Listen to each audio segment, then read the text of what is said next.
everybody. Welcome to the Radical Candor podcast. I'm Kim Scott, author of Radical Candor and co-founder of Radical Candor, the company. As you will learn today, I am also now the author of Just Work, Get Shit Done Fast and Fair, and the co-founder of Just Work, the company. Welcome, everyone. I'm Amy Sandler, your host for the Radical Candor podcast, and we've got a special episode for you today as part of our Radically Candid Conversation series. Kim's new book, you just heard about it, Just Work, Get Shit Done Fast and Fair, comes out March 16th. She's launching a new company alongside the book with Trier Bryant. I'm talking with Kim and Trier today about bias, bullying, and prejudice in the workplace, and why this book and company are more relevant now than ever. So Kim, let's talk about Just Work, the book. We'll start there and we'll move into the company. And I know you're not a fan of the whole "what's the book about" question. Read the book. Just read the book. But since it's not out yet, we've got to ask the question: what is Just Work about? And I think even more interestingly, why did you write it?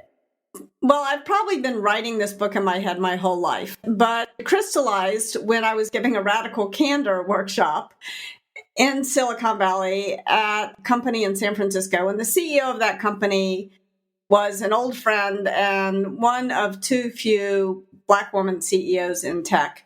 And she pulled me aside after the workshop and she said, "You know, Kim, I love the ideas of Radical Candor, and I think this is going to help me build the kind of culture I want. But I got to tell you that Radical Candor it's much harder for me to put it into practice than it is for you. And it's probably much harder for you than it is for your husband." She said, if I offer somebody even the most compassionate candor, even the gentlest bit of criticism, I often get slimed with the angry Black woman stereotype. And I knew this was true. I knew this was true about her. And I also realized in that moment that I had known her for the better part of a decade, and I had never seen her seem even the tiniest bit annoyed. And believe me, in that period of time, she had what to be annoyed about. And it had really never occurred to me the toll that must take on her. And so even though I never wanted to think of myself as a victim of workplace injustice, even less did I want to think of myself as a perpetrator of it. And yet in that moment, I realized I had played both roles in a lot of ways. And I wanted to understand that better. And that was kind of the beginning of sitting down to write Just Work. So helpful to set off why did you write the book? I'd also love to bring Trier Bryant into the conversation as we unpack the ideas in the book. And Trier, you're the CEO of the new company, Just Work, the company that Kim is co-founding with you to put the ideas from the book into practice, just like Kim did with Jason Rosoff and Radical Candor. So, Trier, you've been an officer in the U.S. Air Force, a leader at Goldman Sachs, Twitter, and Astra. You also founded a DE&I consulting firm. And so I'm really curious, how did you first hear about Just Work? And were you already aware of Kim and Radical Candor?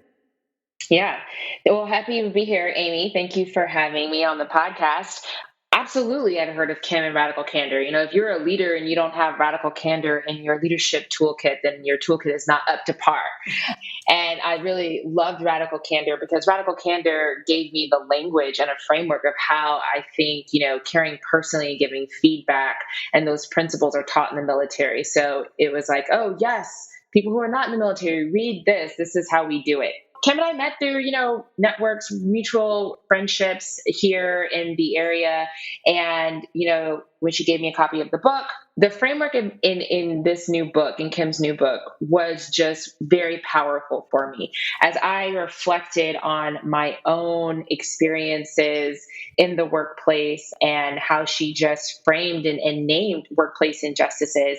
It really challenged me to rethink some of the experiences that I've had, and not just as a person being harmed, but also as a leader and my responsibility to prevent workplace injustices as well. And it was so powerful to me that I said, Kim, how do we get this in front of as many people and into as many organizations as possible? And she was like, let's start a company. And I was like, let's do it. Let's do it. And so here we are. It. We're thrilled to have you join the team, Trier. Kim, what was it about Trier specifically that got you really excited to partner with her? Well, I love so many things about Trier. When I first saw Trier's bio, I was like, wow, this is a woman who knows how to get shit done. It's just awesome to see her set of experiences. And then when I met Trier in person, I loved her even more. We took the walk that I often, when I start to work with someone new, I drag them up and down the hills around, and Trier very joyfully went on that walk with me, and we just hit it off. That's so great. So some cardio capacity is important in the job description. One of the things that you both mentioned was some of the different roles that are involved when it comes to just work. So I heard about leaders, I heard about people being harmed, people causing harm, as well as this framework. And Kim, we know you love a framework. Yes. So just help us understand at a high level the just work framework and the roles involved. So in Just Work, one of the things that I wanted to do was really different. I think very often when we talk about workplace injustice, we want to assume it's always unconscious bias and nobody meant to do anything wrong. And I realized as I was thinking through the things that had happened to me throughout my career and the stories I heard from other people is that often it is unconscious bias, but sometimes it's something worse than that. Sometimes it's a very conscious prejudice, and other times it is bullying. So I'm trying to distill these three very different attitudes and behaviors down to something simple. So to me, bias is not meaning it, prejudice is meaning it, and bullying is being mean. What I tried to do in the book, and what I think will really come to life with Trier and I starting this company, is I tried to sort of illustrate these three different problems, bias, prejudice, and bullying, with stories from my own career. But more importantly, I want to get other people's stories in, because one of the benefits, I think, of the way I write is I tell personal stories, but that's also a huge limitation. I'm limited by my own lived experiences. And so I try to come up with a framework that would help me understand my experiences, but also help other people understand their experiences. Trier, tell me from your perspective, when you hear Kim talking about the sharing of stories and different lived experiences, what's your perspective about the importance of people sharing stories? I think there's just so much that we can learn from one another, but I think stories makes it personal. I think that a lot of times when we focus on the theoretical, people will say, oh, sure, theory or research may say that that happens, but when you can make it personal, you really start to think about the impact and have empathy for that person, whether you know them or not, right? So a lot of times individuals won't know Kim and I on a personal level, but when we're sharing that story and the impact that it had. And so I think it's not just the story, but it's also how it made that person feel, right? As Maya Angelou says, you may forget, someone's name, but you'll never forget how someone makes you feel. Absolutely. And so when we talk about bias, prejudice, and bullying, unfortunately, I think I can say with some confidence you probably have each had some experience in each of these categories. So I would love to hear some of your stories from each of these categories. First of all, Kim said not everything is unconscious bias, but a lot of it gets put into that category. You gave us the framework, but just share a story of bias and maybe distinguish why that was bias and not something else, and then we'll get into prejudice and bullying. Bias, I would say my first bias story came on the first day of my first internship of my career. So I'm 18 years old. I'm in Memphis working at a bank, and I'm standing by the elevator, and an executive at the bank walks up to me and asks me what my role is. And I explained that I was a summer intern. And he said, oh, I didn't know they let us hire pretty girls. Who knows what to say in that moment? I didn't know what to say, so I didn't say anything. And I also, in this case, I knew it wasn't prejudice. I knew this guy didn't have a deep-seated sort of prejudice against women. He was, in fact, the whole purpose of the internship was to get more women into the bank. So he was trying to hire more women. And I also knew he wasn't trying to bully me. I mean, this guy was not a jerk. And I knew he didn't mean any harm. But he did great harm to me in that moment, because with those words, I decided that I couldn't make my career in Memphis, that I had to leave my hometown. Now, of course, you can forgive me for not knowing what to say when I was 18 years old, but fast forward 30 years. I'm now the author of Radical Candor, the book about workplace communication, and I'm supposed to know what to say. And I'm writing this new book, Just Work, and I'm trying to think what I should have said, and I still can't think what I should have said. And so this is hard. I want to sort of just pause here and say it's hard to know how to respond, even to bias from someone who means you no harm. I'm curious, Trier, as you hear Kim's bias story, I'd love to hear one of your stories, and just based on your different lived experiences, what you take away from that, of what Kim's story was like, and one of your bias stories. Yeah, I can recall a time when I was about to get into an Uber to go to work, where the office was on Market Street. And so I get into my Uber, and the Uber driver said, "Hey, you're headed to Market Street. Where are you going?" And I said, "Hey, I'm headed into work. I work at Twitter. The HQ is right there." And the Uber driver responds with, "Oh, I didn't know that Twitter had a call center in San Francisco." And, I said, well, actually, they don't. And I took that as an opportunity to educate the Uber driver, who I would identify as a white man, of what my role was at Twitter, being on a people leadership team, leading several of the recruiting and talent acquisition functions. And so it was interesting because by the end of the conversation, then that very quickly shifted into, oh, well, can I get a job at Uber, right? So Twitter. Right, or Twitter. The bias there, was clear, is that me as a Black woman and saying, "Oh, I work at Twitter," he just, and he didn't mean it, to the point of the definition that we use in the framework of bias is not meaning it, but he did have bias of thinking that as a Black woman, if I worked at Twitter, that I must work in a call center. I didn't. So, bias, it shows up in different ways. And similar to Kim's story is that, how does that make you feel? And then what is that burden, and what is that pain that it can inflict? And sure, if it's one time, it's not a big deal. But when we're having these constant experiences time after time, day after day, it eventually takes a toll on us, right? And it impacts us. That's just one of my bias stories. Can you just share with us a little bit of the kind of emotional journey when someone says that to you, and how often you've had to deal with that, and what your responses are, and how you've had to learn how to respond, Trier? Yeah, Amy, honestly, it's exhausting. It is just so exhausting, of the bias and the microaggressions that people experience. But particularly for me, and here in tech, it's been a very different experience, in the biases that I have experienced versus even in comparison to like Wall Street and Goldman Sachs. I think one of the things that I learned very quickly is, in the military, you can quickly see my rank, right? I'm an officer, and then I have a badge of my career field. So there's these identifiers that force some type of respectability within that engagement. When I was at Goldman on Wall Street, it would be, people would look at your shoes and your suit. Is it a good suit? Is it a tailored suit? What kind of shoes? Are you wearing expensive shoes? To kind of understand, like, okay, how senior are you, right? How important are you? How big of a decision maker are you? But the interesting thing in tech is that Jack Dorsey can walk down Market Street on the way to work, whether that's at Twitter or at, Square, and he can wear a hoodie, and he's a billion-dollar CEO. But we have Trayvon Martin that wears a hoodie, and someone thinks that, he's violent and scared. So there's such a stark contrast of how people have these perceived biases and how they engage with individuals.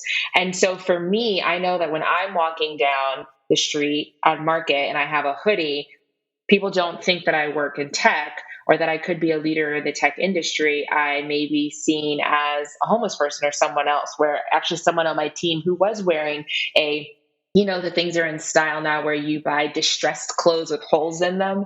And so there was someone on my team who was walking down the street on Market on the way to the office. And he said that he felt like people engaged him differently because he had on a very expensive, really cool hoodie with holes in it, but it was designer, right? But he's a Black man walking down the street in Market, and he was received differently.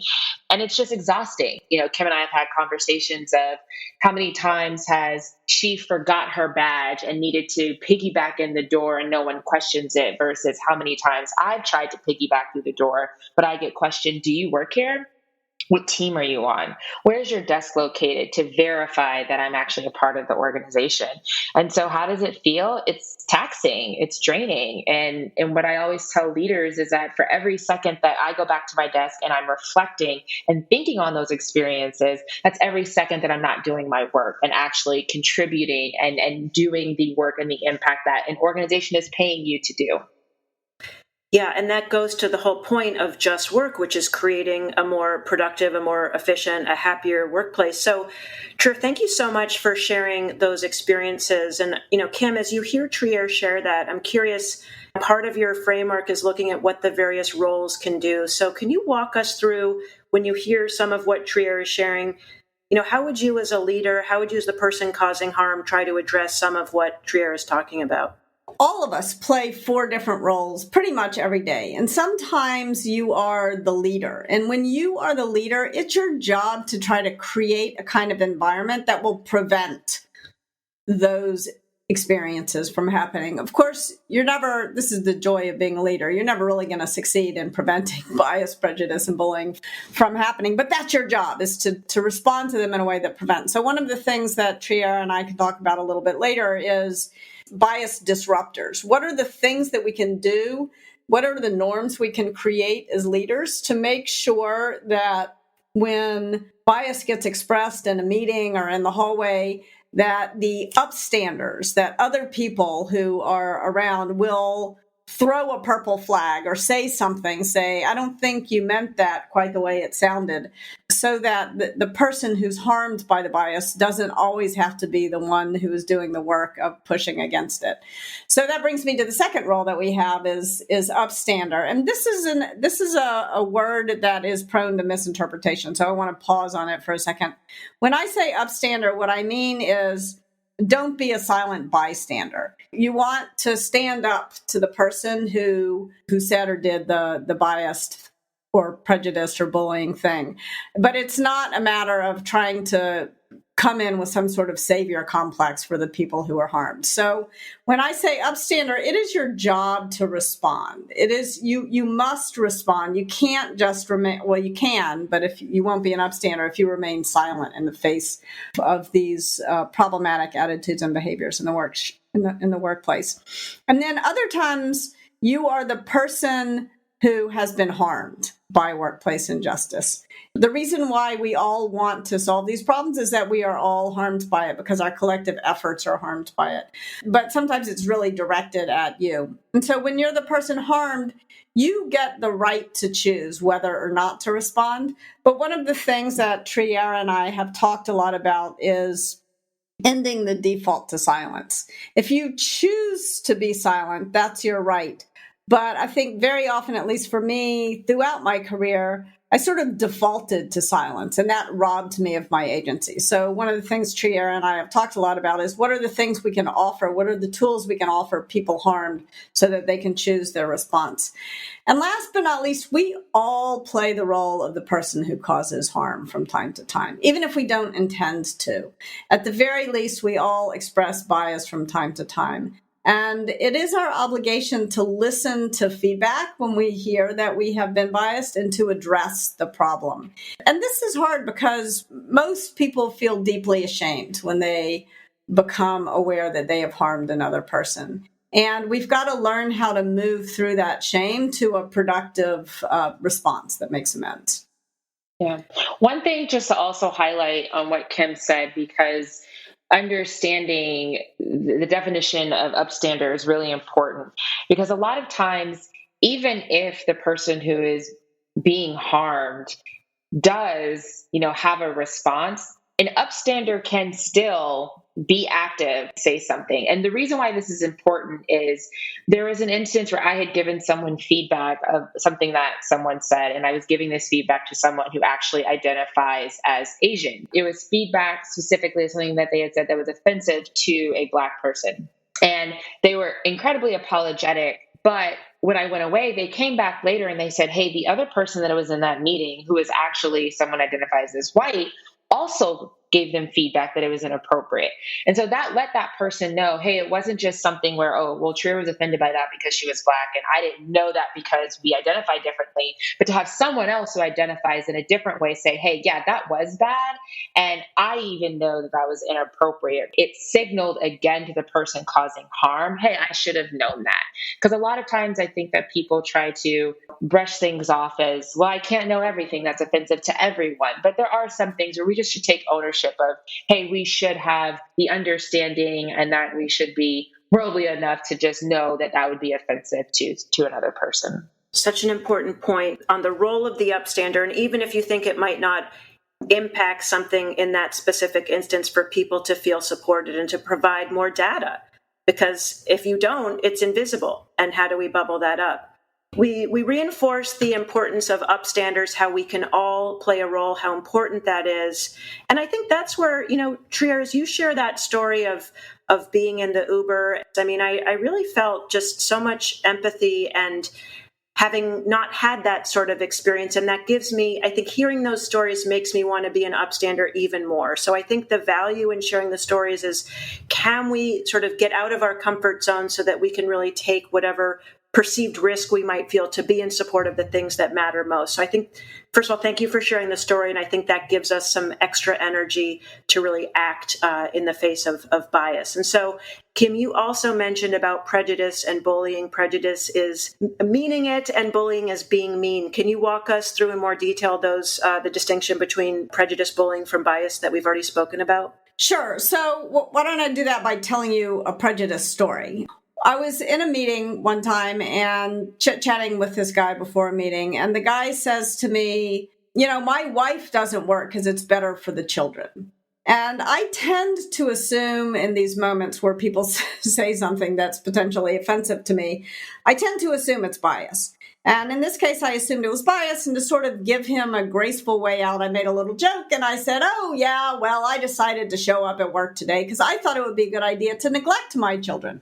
And I was expecting the guy to say, oh, I didn't mean it like that. But no, he doubled down and he's like, oh, no, Kim, you don't understand. I have all these studies that show it's really bad for the children when the mom works. And, I have these twins who are 3 at the time. And so that was much harder for me to sort of take on board than if it had been biased, because he really believed this. And it could potentially have impact on my career because we were working on a project together that demanded some travel, and he might not assign me the plum assignments because he thought I shouldn't travel. And it was not his place to decide how I should raise my kids.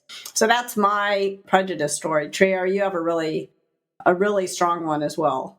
Yeah, so I actually in this story played a upstander, but I have to acknowledge an unsuccessful upstander. When I was at a company and had the opportunity to sit on a hiring panel, and we interviewed lots of candidates throughout the day. And one of the candidates that I interviewed was a Black woman, and she came into the interview and she was wearing her natural hair, and it was beautiful. And so after we interviewed, at the end of the day, when we were debriefing and going over all the candidates, the Black woman who had come in that we all had met, she was by far the best candidate, had the best feedback.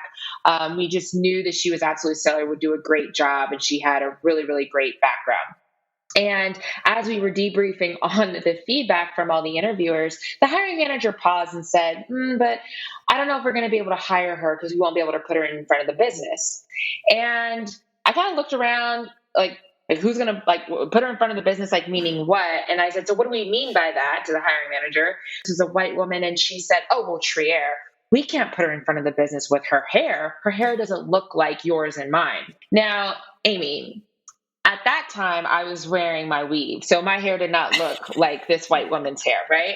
My hair, in its natural state, the way that I'm wearing it right now, looked like the Black woman, and so I really pushed back on this, because there's nowhere in the job description that says anything about how you wear your hair to be successful in this role, and she was clearly the most competent and the best candidate for the role. And so, what we talk about a little later, as far as when power is introduced into this framework, that Black woman did not actually end up getting hired. So the hiring manager then had the power to make the decision not to hire her because of her hair. And so that with prejudice, with power, then turns into discrimination. This happens so frequently, actually, that California was the first state to pass legislation called the Crown Act that prohibits employers from discriminating against individuals due to their hair in the employment process. It's an amazing story. It's so upsetting. It's very upsetting. And, you brought in the idea of power. I'm really curious when you said an unsuccessful upstander, as you look back on this story and how much of it, when power gets thrown into it, but what could have been different in that story from your perspective? What would a just work environment have looked like in that case? I appreciate the question because in that moment, I felt like an unsuccessful bystander. That's just being hard on myself. Yeah. But when I found out that the person wasn't hired, and this was in a state that didn't have this law at the time, and I went to my boss, who is the chief diversity officer, and I told her this story. And what ended up happening was that this is an organization that had the structure in place to hold people accountable for that type of behavior. So not only was this hiring manager talked to, but made an example of in a positive way to say, hey, this happened. This shouldn't happen. We educated the recruiting team so that if this occurred again in recruiting debriefs, that recruiters could flag it and, work through that and call hiring managers and interviewers out. So while that particular instance, like she didn't get the job, I do feel that moving forward, this organization did not repeat that mistake. That I was able to go to a leader and we put the infrastructure in place to prevent that from happening again. I would say that's a pretty successful upstanding. Yeah. And I just really want to call out how hard we are on ourselves. And also just going back, Trier, to what you were saying of just sort of the exhaustion of having to address it. And, in the moment, you might not have felt like it played out the way you wanted to, but that didn't stop you from actually taking additional action and making change. And so I just really want to applaud that. I want to call that out. And I want to encourage everyone listening. It should not just fall in the Triers of the world. We all need to do that and take responsibility so that the work is split out more equitably. Yeah. And this was an organization, calling out of what happens when organizations put into practice some of these things. And so in the book, we talk about the framework of the solutions that are coupled with the problems of what can leaders do to prevent this from happening, right? Having checks and balances, measuring the bias, in one of them for prejudice of having a code of conduct, right? And so even though we say code of conduct, but it doesn't mean that it has to be this written out official thing. It just needs to have something with teeth in it. And so I think in this example, what had teeth in it was the fact that we went and we educated the recruiters to say, okay, this can't happen in the future, and we are providing you, this training to let you know that this is not appropriate. So we just need to make sure that you have within the organization that you're managing people's expectations as far as what is acceptable and what's not acceptable, and then you hold them accountable to that. So we've talked about prejudice, we've talked about bias. Let's move on to bullying, as Kim, you like to say, being mean. Being mean. How about a being mean story? So I am really nice, but sometimes I try to be really nice anyway. Sometimes I fail. So I will tell a bullying story where I am the person who caused harm. This happened with Russ Laraway, who many of the listeners are familiar with whom I did a podcast a few years ago. And Russ and I were in the recording studio, and everybody was a woman except for Russ. And we were talking about Amy Cuddy's power pose. And I adore Amy Cuddy, and I love the Wonder Woman pose. And it's been very helpful to me, actually, as a speaker and as a coach. And I said something about her research that was incorrect. And Russ tried to correct me. And I got kind of defensive on I was wrong. And in fact, Amy Cuddy had said I was wrong, but I got defensive on her behalf. And so I lashed out at Russ and I said, Russ, and you've got it. If you don't know Russ, he's a big guy. He's a Marine. And I said, Russ, you were born doing a power pose. And everybody just it was like silenced. It utterly silenced. I was bullying Russ for his gender, and it had the impact of shutting him down, which was harmed him. I also harmed myself because I needed to hear what he was trying to tell me. And it harmed the whole podcast. And in fact, several people listening to the podcast wrote in later and it's like, Kim, like, why were you such a jerk? Some of the people listening thought Russ was like, it created a whole swirl, and we were able to work through it. But it was really bad, and it made me think, like, what was it? And this is important, I think. What was it about that moment that caused me to behave like such a jerk? And I think part of the issue in that moment is that it was like one of those rare times in my career where I was in the majority in terms of gender. I was often in the majority in terms of my race, but it was one of the few times that I was in the majority in terms of gender. And I think that little bit of power, together with me feeling a little defensive and a little stressed, just caused me to lash out. And I think it's useful. Brene Brown she talks about recognizing signs in your body. And when I'm about to act like a jerk, I get a certain feeling in my body. And I've tried to recognize that so I can stop myself. It's like building muscle memory for one's own behavior so that I can try not to be a jerk. Well, I appreciate that. And I think, one of the things we do in Radical Candor is we share our own stories of when we were acting in a way where we received radical candor, or we were acting in a way that was obnoxiously aggressive, et cetera. And as I think about the different roles, I think it is so important that even though we would never, or we would hope that we were not the person causing harm, that we in fact can play all four of these roles. And so, Kim, I appreciate your sharing that story. Trier, as you hear Kim's story, I think what's so interesting is that when you have been the minority for so long in certain categories, and as Kim called out, not in terms of race, but in terms of gender, how almost that pent-up frustration, how it expresses itself in a way that is maybe not as ideal as we'd like. What comes up for you as you hear Kim's telling of that story in terms of bullying, either bullying that you've received or that you have been the person giving? So, Amy, the interesting part is everything in the book around bullying was probably the most profound to me, both on a personal level and a professional level. If you had asked me before reading this book, Trier, have you ever been bullied in your career? I would say no. Have you met me? Like, have you worked with me? Like, you come for me, I'm going to come for you, right? So I would have never thought that I had been bullied in my career. And then I read this book, and it really just like, I had a physical reaction of just, oh my gosh, Trier, like outside of the military where basic training where clearly they're bullying you. But even outside of that, Trier, you've been bullied a lot in your career. Like people just being mean, just to be mean. And that was tough for me to think about and reflect on, because then I really thought I never stood up for myself. I never called it out, but how could I? Because I couldn't name it in that way. And so the other interesting part is in this framework, when you think about bias, prejudice, and bullying, I can name it to be that. Before I couldn't, and I didn't. But I think what's exciting is generationally where you were when you started your career and how long you've been in the workplace, you have a different perspective on what you should be expecting in the workplace. And so for me, Amy, my mother spent her entire career being an executive in the pharmaceutical industry.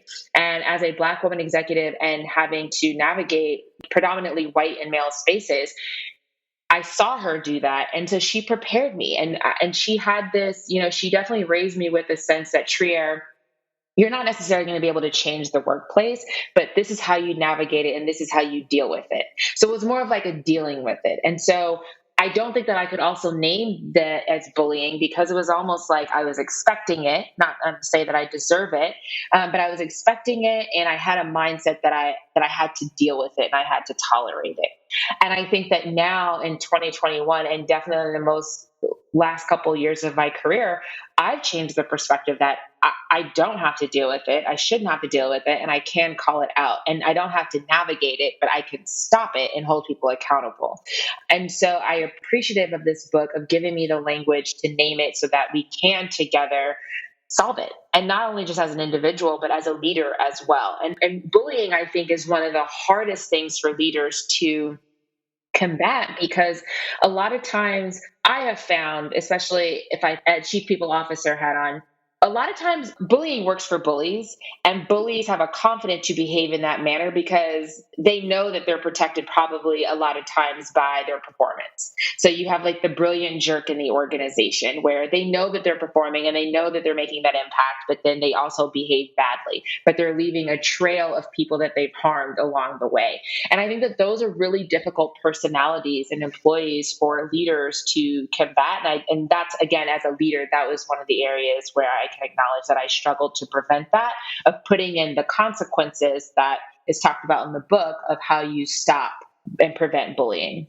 Trier, you've shared so much I want to highlight. I think this is a really important part of just where we are in this moment, just acknowledging that we're actually, one of the things, Kim, with Radical Candor, you would talk about, well, command and control doesn't work. It's about collaboration. And I feel like there's also this moment that Trier was speaking with of just sort of putting up with it or expecting it, or this is the way it is. And you have to fit into sort of the way this systemic injustice is. And now we're at this moment of saying, no, I'm not going to say that this is the way the world is. And I want to create a new vision of a just workplace. So I really want to call that out. I think it's very exciting, and acknowledging that based on where people are with their lived experiences, and Trier, I thought that was such a great point about starting in the workplace based on where people are and what they've experienced. They're going to be encountering this work and this framework in a different way, completely based on, very different perspectives. Yeah. And I want to call out, Amy, that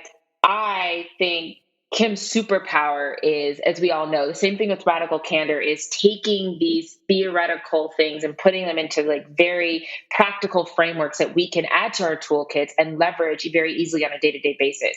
But is this the silver bullet that's going to just totally eradicate workplace injustices? Absolutely not. We all have to continue to do the work. Is it one thing that we will be able to leverage that will make an impact? Yes, but we need to continue to do other things. And the last thing is that a lot of people say it's not a sprint, it's a marathon. I actually don't think it's a marathon either, because for those of us who have run a marathon, there's a finish line at the marathon, right? Thank goodness. But there is no finish line with this work. It's a journey, and it's a journey that we have to be committed to every day for the rest of our lives.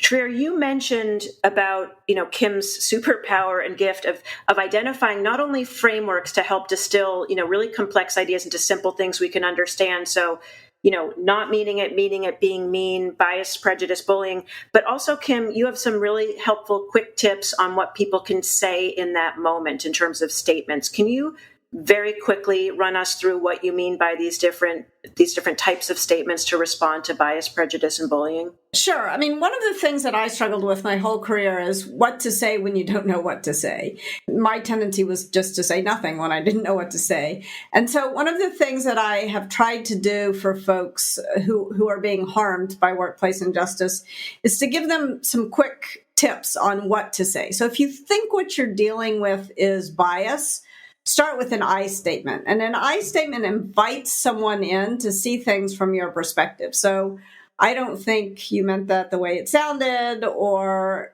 I'm actually an executive at Twitter. I managed a call center. There's great nobility in working in call center work, but this person just made an assumption about Trier based on race and gender.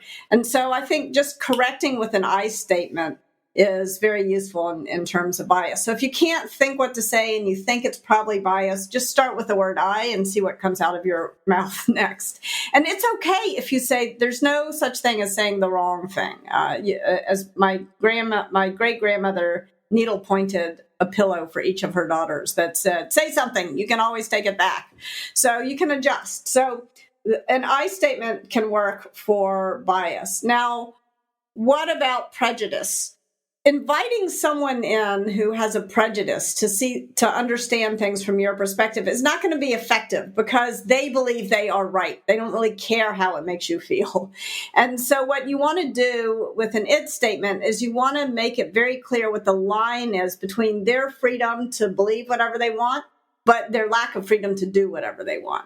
And so an it statement can appeal to the law. It is illegal not to hire someone because of their hair, or it can appeal to a code of conduct at your company. It is not written anywhere in the job description that someone must have straight hair in order to have this job. Or it can appeal to common human decency. It is really ridiculous not to hire someone because of their hair.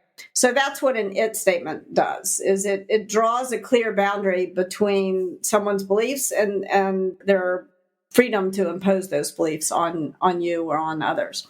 And then finally, bullying. My daughter really explained the virtue of a you statement when getting bullied to me. She was getting bullied in school, and I was kind of coaching her to use an it statement. It makes me feel sad when you knock my lunch off the table, or whatever is what I was telling her to say. And she looked at me and she said, "Mom, he is trying to make me feel sad. Why would I tell him he succeeded? That's like giving him a cookie." And I realized she was exactly right. And so what we did was we thought about a you statement. You can't treat me like that. You can't push my lunch off the table. Or even for people, my daughter had no problem with those more aggressive you statements. But sometimes that's not comfortable for people. But even just saying, what's going on for you here? And the idea is a you statement sort of pushes someone away, whereas an I statement invites them in, and an it statement shows where the boundaries are. And with the you statement, you're sort of putting the onus on the other person to answer for their behavior. So you're not in a submissive role, you're sort of in a more active role with your you statement. Trier, when you were sharing your story, you were talking about how power gets added to the equation. So we've talked about bias, prejudice, and bullying. Can you walk us through the impact that power has on this framework? Yeah. So when we introduce power into the equation, when we take bias and prejudice plus power, we get discrimination. Bullying plus power, we get harassment. And then physical touch plus power equals a physical violation. So while bias, prejudice, and bullying, those are not positive experiences to have and can really have a harmful impact. When you introduce power, though, that's where it can get really bad very quickly. This ruins people's lives and careers and also organizations. And so leaders have to be very cautious and conscious to not allow power to corrupt their teams and their organizations. We have a lot of very specific suggestions for leaders about how not to let power corrupt their teams. But at a very high level, the checks and balances and being willing to measure one's bias are the two things that we really stress in the book. And there's a lot of specific suggestions about how to put checks and balances and bias quantifiers into your management processes, into the way that you hire, into the way you recruit, into the way that you pay, into the way you promote, into the way you mentor, so that the entire employee life cycle is characterized by more justice and less harassment, discrimination, and physical violations.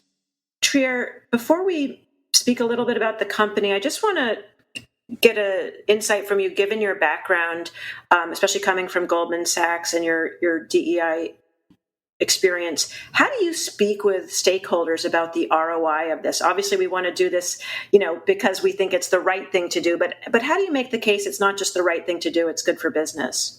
Great question, because we actually lead with that.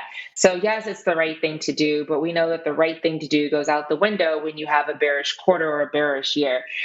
What's really interesting is DE&I budgets were like the first thing to get cut when COVID happened, because you're looking for dollars as people, businesses and revenues were absolutely plummeting, right? And so you're just looking for areas to cut. And so your DE&I budgets are the first things that get cut if you're doing it for the right thing to do. And then fast forward, post the murder of George Floyd and then all of the Black Lives Matter protests, that people were scrambling for dollars and budgets to deal with this with their companies, whether it was for marketing or dealing with your employees internally. And so what we really advise organizations is you have to start with a business case. And it's not just one business case. A lot of organizations have multiple business cases. What is your business case for investing in diversity, equity, and inclusion? And when you have that and it's rooted in your business case and your bottom line, then you're going to be able to hold yourself much more accountable to the resources you put behind that. And so again, the business case is, we know that research shows that diverse teams have stronger performance, you're going to pull from better ideas solving these problems. We know that more diverse teams also higher revenue. So there is so much research that just shows having more diverse people that are solving your problems are going to create stronger teams, create stronger business, and then ultimately create stronger financial returns for your organization. I think there's also just sort of a common sense, you don't even have to measure it, aspect to the business case. Like if you're trying to recruit the right people for the right job, do you think it's going to help you if you exclude 70% of humanity from your consideration set? Like, of course not. Of course, you want to make sure that you're looking at the biggest possible candidate pool. If you manage to hire the right people, do you think you're going to get better results if you're effectively telling these people you've just worked so hard to hire to shut up and you're not listening to their ideas? Like, of course not. So there's also so much research that shows the way that teams succeed is when everyone on a team participates. And yet there's also enormous research that shows the way that underrepresented people are consistently shut down and underestimated. And that's just going to make your team less successful. Kim, is that what you mean by the word just work? So I think just work might have been just too clever by half. Yes, I meant justice, and I also meant, can't we all just work? And I think a lot of people are 3/4 of the way through the book before the justice part of just work occurs to them. So perhaps I should have come up with a better title. I'm open to ideas, although my editor would kill me if I suggested that we change the title. And Trier, what were you saying? Not only is it the business case and, making sure that you can pull the best talent from a broader, cast a wider net. But once you get those individuals within the organization, again, going back to what some call the invisible tax, right? So once you get these diverse teams, we want them focused on the work. And so how do we allow for them to have the most inclusive and equitable experience so they're not thinking about those injustices, but they're actually focused and thinking and, doing the work that they need to do. That's where inclusion is so important. So because diversity is the number in the composition, and then inclusion is their experience while they're there and making sure that they have an equitable experience and they feel included, and that not only everyone has a seat at the table, but that everyone is also getting fed equally at the table as well. Well, thank you both so much. There's so much more I know we can go into. There's so much, as you say, Kim, in the book. So one of the things, we'll give information about the book in just a moment, but one of the things we found with Radical Candor is that as much as we all love the book Radical Candor, it's really about behavior change. And in many ways, the work that you all are doing, there's some really deep-seated beliefs we're having to address. So the idea of Just Work, the company, bringing in talks and workshops and coaching and online content. Can you just tell us a little bit more, in just a sentence or two, Trier, about what you're trying to accomplish with the company of bringing these ideas from the book to life? Yeah, absolutely. It is doing just that. It is taking the theory and the book and how do we actually put it into practice and partner and collaborate closely with organizations and individuals to make sure that we are getting the changed behavior. And so our capabilities are, we kind of have them in two different buckets. One is expose and educate, right? So how do we introduce the framework to individuals of naming your workplace injustices and presenting effective responses to that?